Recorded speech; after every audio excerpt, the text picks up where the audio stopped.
Boa noite, irmãos, graça e paz. Estamos aqui para mais esse momento de estudo da palavra do nosso Deus e estamos alegres porque o nosso Deus tem nos proporcionado a oportunidade de estudar a sua bendita palavra. Eu espero que esteja funcionando bem aí a transmissão. Eu estou dando uma olhada aqui no meu celular, estou percebendo que está funcionando. Vamos então abrir a palavra de Deus, Salmo 133, que nos diz o seguinte: Cântico de romagem de Davi. Ó, como é bom e agradável viver unidos os irmãos. Isso foi o que nós estudamos esse versículo no estudo anterior. E hoje nós vamos estudar a partir do versículo 2. É como óleo precioso sobre a cabeça, o qual desce para a barba de Arão, e desce para a gola de suas vestes. É como o orvalho do Hermon, que desce sobre os montes de Sião. Ali ordena o Senhor a sua bênção e a vida para sempre. Vamos orar? Senhor nosso Deus, a tua palavra está aberta. Eu careço da tua iluminação para transmiti-la com clareza, com fidelidade, de acordo com aquilo que eu estudei também, ó Pai. Que o Senhor esteja nos edificando nessa noite, falando aos nossos corações. No nome de Jesus oramos. Amém. Amém. Irmãos, então dando continuidade, hoje nós temos a parte 2 do nosso estudo, que tem como tema comunhão bendita. Comunhão bendita, no Salmo 133, versículos 1 e 2. E um aspecto que nós vamos ver hoje aqui, diante desse texto, a comunhão nos ensina sobre o acesso a Deus. A comunhão nos ensina sobre o acesso a Deus. Então, nós vemos ali Davi, né? Ele diz: ó, como é bom e agradável ver unidos os irmãos. Então ele está vislumbrando, né, a comunhão. E diante dessa abençoada visão, vem à mente de Davi duas marcantes comparações que ressaltam a preciosidade da comunhão do povo de Deus. A primeira delas é o relato da consagração de Arão. Consagração de Arão. E o elemento central que nós percebemos é o óleo, que era um óleo especial que era usado na consagração. Ele era feito das mais excelentes especiarias e servia para fazer todos os utensílios do tabernáculo representarem como coisas santíssimas. Com ele, Arão e seus filhos foram ungidos para oficiarem como sacerdotes. Depois os irmãos lerem com calma lá em Êxodo 30, 22 a 30, vão perceber claramente isso. E Deus, além disso, Deus também faz uma advertência ali ao sacerdócio. Este me será o óleo sagrado da unção nas vossas gerações. Não se ungirá com ele o corpo do homem que não seja sacerdote, nem fareis outro semelhante da mesma composição. É santo e será santo para vós outros. Qualquer que compuser óleo igual a este ou dele puser sobre um estranho será eliminado do seu povo. Está lá em Êxodo 30, versículos 31 a 33. Então nós percebemos que é o próprio Deus quem determina como deve ser a adoração, como deve ser a comunhão, a consagração, tudo parte do próprio Deus. Nós sabemos que quando o tabernáculo ele foi consagrado, Arão também recebeu a unção desse óleo santo. Se você depois der uma olhada lá em Levítico, capítulo 8, versículo 1 a 13, você pode anotar para ler depois com calma, vai perceber isso. Desde aquele momento, Arão passou a ser o mediador entre Deus e o povo. Arão aqui passa a funcionar como esse importante mediador, e nós sabemos que cabia a ele, ao mesmo tempo, receber as ofertas do povo e consagrar essas ofertas a Deus. Então ele recebia as ofertas e as consagrava a Deus. Também cabia a ele abençoar o povo em nome do Senhor. Nós vemos isso também lá em Números 6, 22 a 27. Era através de Arão que o povo entrava na presença de Deus. Arão como o mediador entre Deus e o povo. A consagração de Arão significava o acesso e a comunhão de Israel com o Senhor. Ele era o representante do povo perante Deus. O que Davi lembra aqui é que o sacerdote, ele não é alguém separado do povo para servir a Deus, mas alguém do povo escolhido, designado pelo próprio Deus, através de quem todo o povo se relaciona com o próprio Deus.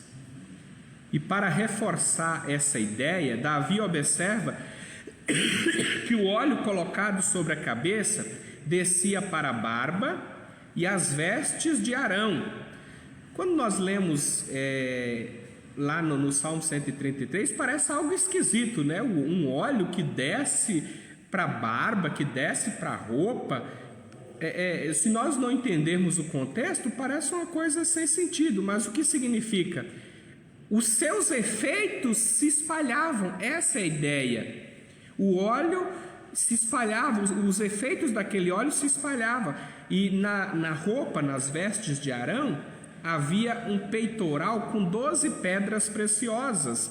Não foi possível fazer aqui o estudo hoje pelo YouTube, que no Data Show eu coloquei esse peitoral, mas depois os irmãos podem dar uma observada, até posso passar o Data Show, ou podem pesquisar e ver como funcionava essa roupa, que tinha ali esse peitoral com 12 pedras preciosas que representavam cada uma das tribos de Israel. Portanto, o propósito do peitoral foi justamente assim descrito: assim Arão levará os nomes dos filhos de Israel no peitoral do juízo sobre o seu coração, quando entrar no santuário para memória diante do Senhor continuamente. Êxodo 28, 29. Em outras palavras, meus irmãos, é precioso demais quando nós vemos aqui a questão do óleo. O óleo colocado sobre a cabeça, ele descia para a barba e então para o peitoral. Isso significava que todas as tribos de Israel compartilhavam o privilégio de acesso a Deus através de Arão. Então tem um significado rico, todo esse derramar do óleo não é algo que está ali por um acaso. Nos dias de Davi, lembrando aqui, nos dias que esse salmo foi escrito, evidentemente que Arão não era mais sumo sacerdote, ele já havia morrido há muito tempo, mas seus descendentes continuavam nesse ministério. Por isso o povo de Israel mantinha o seu acesso a Deus e podia se reunir em Jerusalém para poder assim cultuar a Deus. Mas, meus irmãos, quando nós aplicamos essas verdades a nós, povo de Deus que vive hoje, nós também temos esse privilégio. A carta aos Hebreus descreve o novo e vivo caminho de acesso ao Pai que Jesus, o próprio Jesus, nos preparou. Tendo, pois, irmãos, intrepidez para entrar no Santo dos Santos pelo sangue de Jesus, pelo novo e vivo caminho que Ele nos consagrou pelo véu, isto é, pela sua carne. E tendo grande sacerdote sobre a casa de Deus, aproximemo-nos com sincero coração, em plena certeza de fé. Consideremo-nos também uns aos outros para nos estimularmos ao amor e às boas obras. Não deixemos de congregar-nos, como é costume de alguns. Antes, façamos admoestações, e tanto mais quanto vedes que o dia se aproxima. Hebreus 10, 19 a 25. Portanto, através de Jesus, temos acesso e paz com Deus. Eu quero ler um texto aqui nas minhas anotações. Romanos 5, 1 a 2 nos diz: justificados, pois, mediante a fé, temos paz com Deus por meio de nosso Senhor Jesus Cristo, por intermédio de quem obtivemos igualmente acesso pela fé a esta graça na qual estamos firmes e gloriamo-nos na esperança da glória de Deus. E podemos também oferecer sacrifícios agradáveis a Deus, sendo a prática do bem e a mútua cooperação os principais deles. Aí quando nós olhamos lá novamente em Hebreus 13, 15 e 16, por meio de Jesus, pois, ofereçamos a Deus sempre sacrifício de louvor, que é o fruto de lábios que confessam o seu nome. Não negligencieis igualmente a prática do bem e a mútua cooperação, pois com tais sacrifícios Deus se compraz. Portanto, ao ver seus irmãos reunidos em culto, Davi olha para o passado e lembra da consagração do sacerdote que permitiu tal encontro. O povo de Israel só poderia estar ali em comunhão no ambiente de culto por causa da consagração sacerdotal no passado. De forma semelhante, devemos recordar o precioso sangue do único mediador entre Deus e os homens, que é Jesus Cristo, homem, conforme nós vimos também domingo aqui no culto, 1 Timóteo 2, 5. Foi Jesus quem nos reconciliou com Deus e fez com que as pessoas, dentre todos os povos, tribos, línguas, nações, se tornassem irmãos e se unissem para glorificar a Deus. E aí eu gostaria de ler aqui mais textos bíblicos também a respeito desse assunto. Efésios 2, 18 e 19. Porque por ele ambos temos acesso ao Pai em um Espírito. Assim já não sois estrangeiros e peregrinos, mas concidadãos dos santos, e sois da família de Deus. E Apocalipse 7, 9 a 10. Depois dessas coisas vi, e eis grande multidão que ninguém podia enumerar, de todas as nações, tribos, línguas, povos e línguas, em pé diante do trono e diante do Cordeiro, vestidos de vestiduras brancas, com palmas nas mãos, e clamavam em grande voz, dizendo: ao nosso Deus, que se assenta no trono, e ao Cordeiro pertence a salvação. Que bênção, irmãos, que bênção quando nós podemos ter esse aprendizado tão rico e poder aplicá-lo em nossas próprias vidas.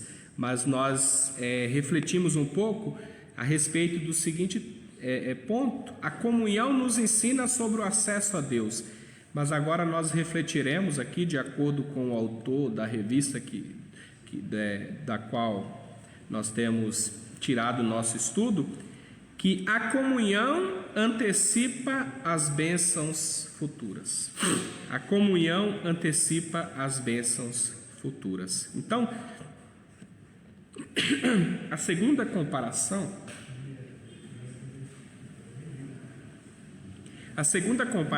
é um pouco mais complexa que o salmista faz aqui.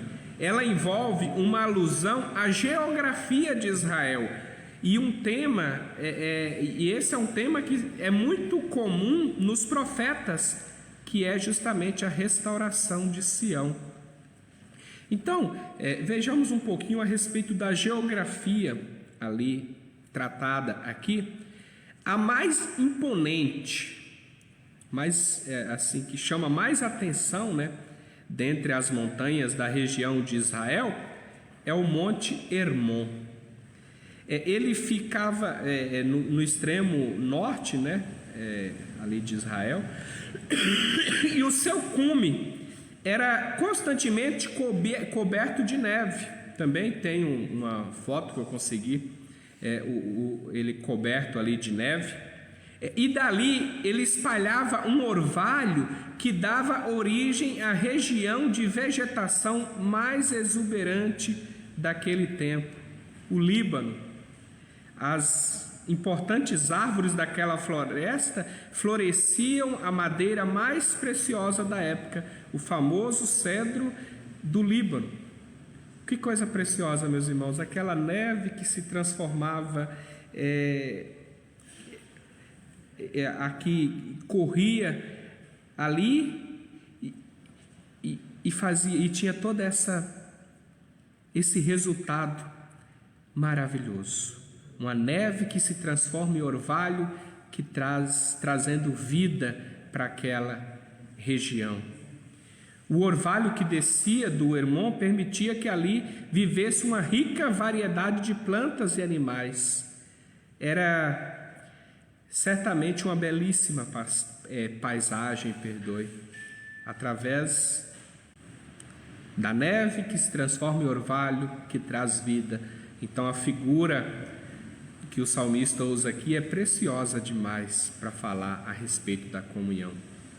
Além de sustentar um lugar cheio de vida, o Hermon era a fonte do rio Jordão, um rio que desce, significado do termo Jordão, de norte a sul, espalhando a vida do Hermon por toda a terra de Canaã. Seu valor simbólico era muito grande porque ele marcava os limites da terra prometida. Que coisa preciosa, que coisa maravilhosa. Mas além de olhar a questão da geografia, é importante também nós pensarmos aqui na restauração de Sião.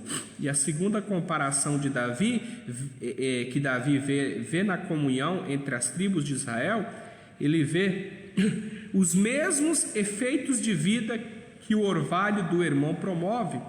Ele diz: é como o orvalho do Hermon caindo sobre Sião, aquela paisagem belíssima, cheia de vida da região norte de Israel, se instalaria nos áridos declives de Sião. O material e o espiritual se aproximam através do orvalho que espalha a vida. Que figura linda!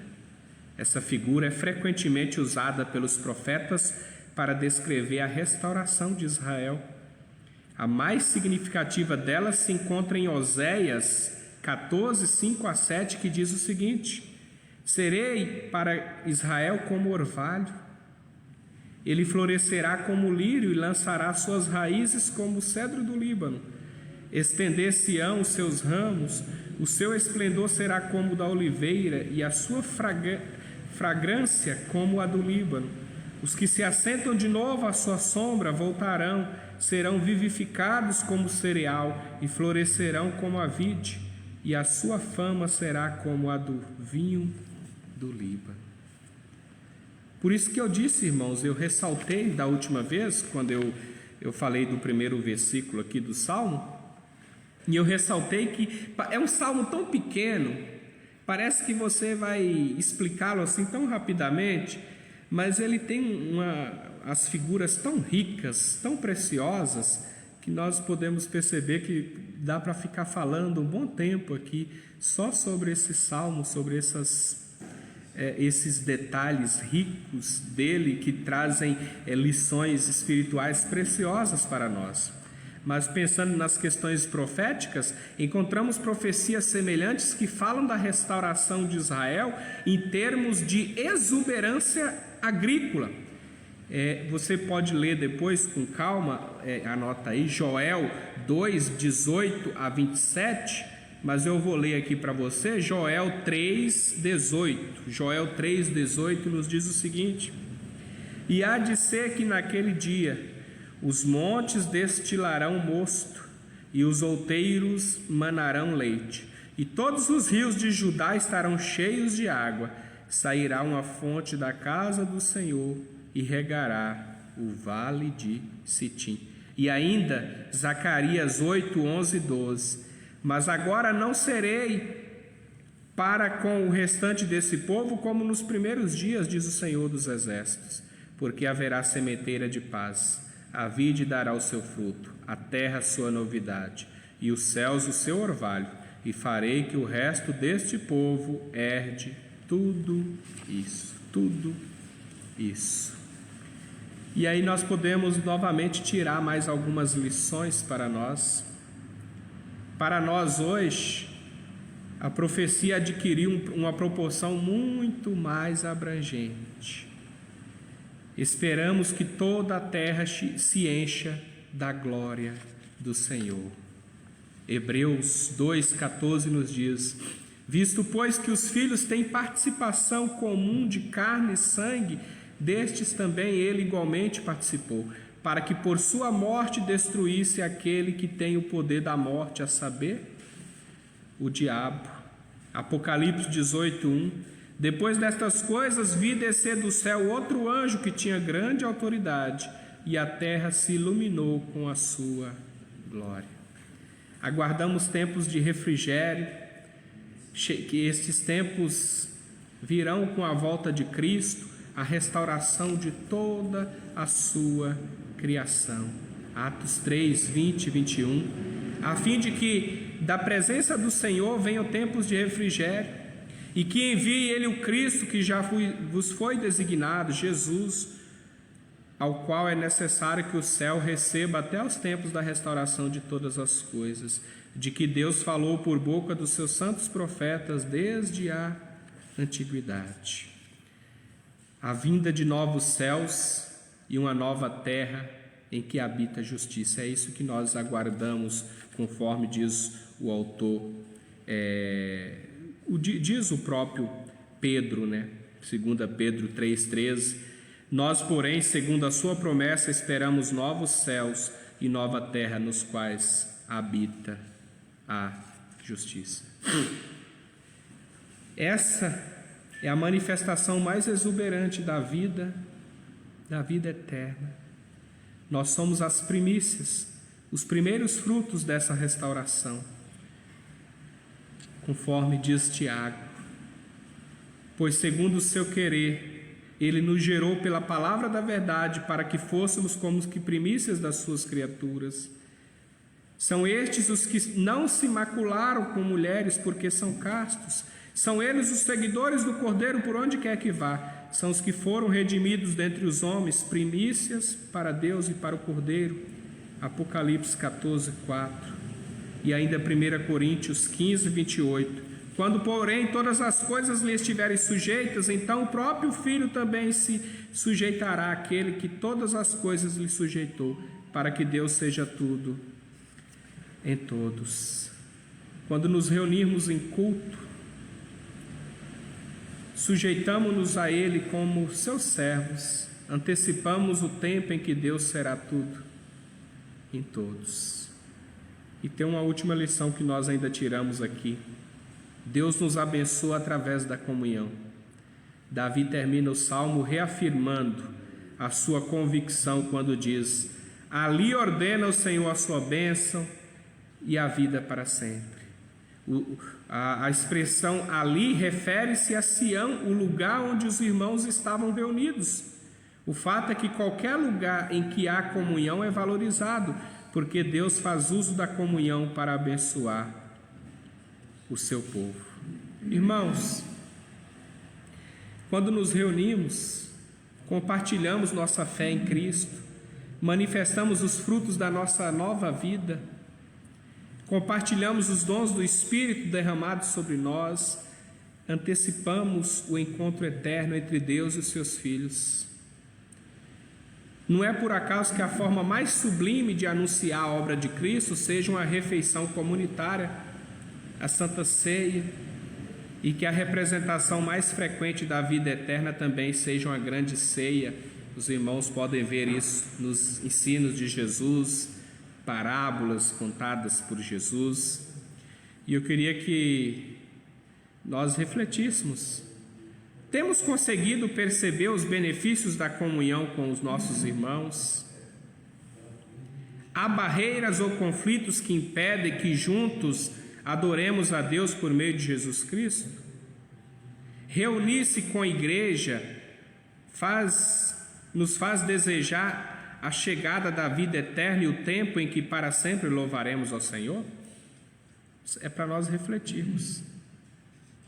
O fato é que esse pequeno salmo descreve de forma abrangente os benefícios da comunhão. Ela é o sinal visível do acesso que temos a Deus por meio do seu ungido e da promessa de vida eterna que Ele nos fez. Através dela somos abençoados, experimentamos antecipadamente a restauração de todas as coisas reservada para a consumação dos séculos. Mas eu faço mais uma pergunta: temos tido comunhão de fato?